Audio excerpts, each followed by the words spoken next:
어느 날 저녁, 짐은 평소처럼 아들 제이슨과 차를 타고 집으로 돌아가고 있었습니다. 신호가 멈추자 제이슨은 창밖을 가리키며 엄마가 저기 있다고 말합니다. 엄마는 오늘 테니스 치러 가는 날이잖아. 잘못 본 거 아니야? 그렇게 말하며 밖을 보니 거기에는 정말 레이첼이 있었습니다. 짐과 제이슨은 레이첼을 놀래켜주려 몰래 그녀에게 다가갔습니다. 가까이 가보니 그녀는 혼자가 아니었습니다. 짐의 오랜 친구 앤드류와 함께 있었죠. 그런데 앤드류는 화가 난 얼굴로 레이첼에게 소리를 지르고 있었고 레이첼은 그만 차를 타고 가버립니다. 짐은 앤드류에게 다가가 왜 그러냐고 물었지만 앤드류는 당황한 듯 말을 돌리고 답답한 마음에 짐은 앤드류에게 화를 냅니다. 결국 둘이 말다툼을 하던 중 짐이 앤드류를 밀치고 앤드류는 바닥으로 쓰러져 피를 흘립니다. 놀란 짐은 그를 병원으로 데려가려 했지만 때마침 제이슨의 천식이 도집니다. 호흡기를 집에 두고 왔기 때문에 하는 수 없이 짐은 앤드류를 내버려두고 집으로 돌아갑니다. 제이슨이 안정된 후 짐은 앤드류를 데리러 돌아왔지만 그는 흔적도 없이 사라져버린 뒤였죠. 짐은 앤드류에게 전화를 하려 했지만 핸드폰이 보이지 않았고 서둘러 그는 집으로 돌아와 아이패드를 켭니다. 아이패드를 켜자마자 페이스북 알람이 20개나 울립니다. 페이스북을 들어가 보니 자신의 계정에 자신도 모르는 사진과 글들이 올라와 있었죠.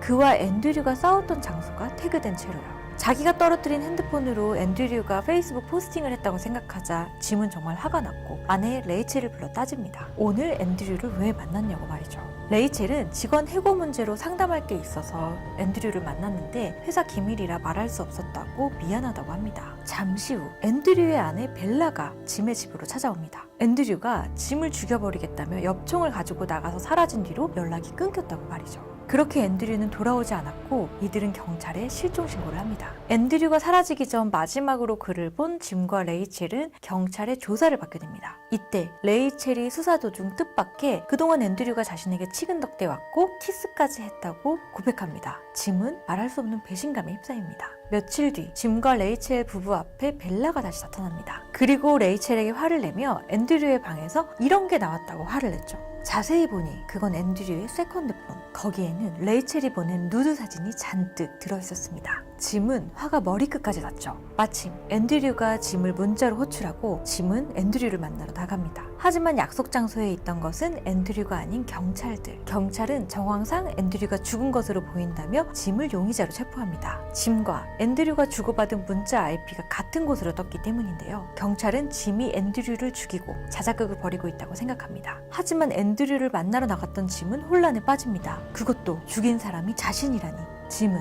과연 누명을 벗을 수 있을까요? 평화로웠던 두 부부에게 과연 무슨 일이 일어난 걸까요? 이번 주 비밀신간에서 확인하세요.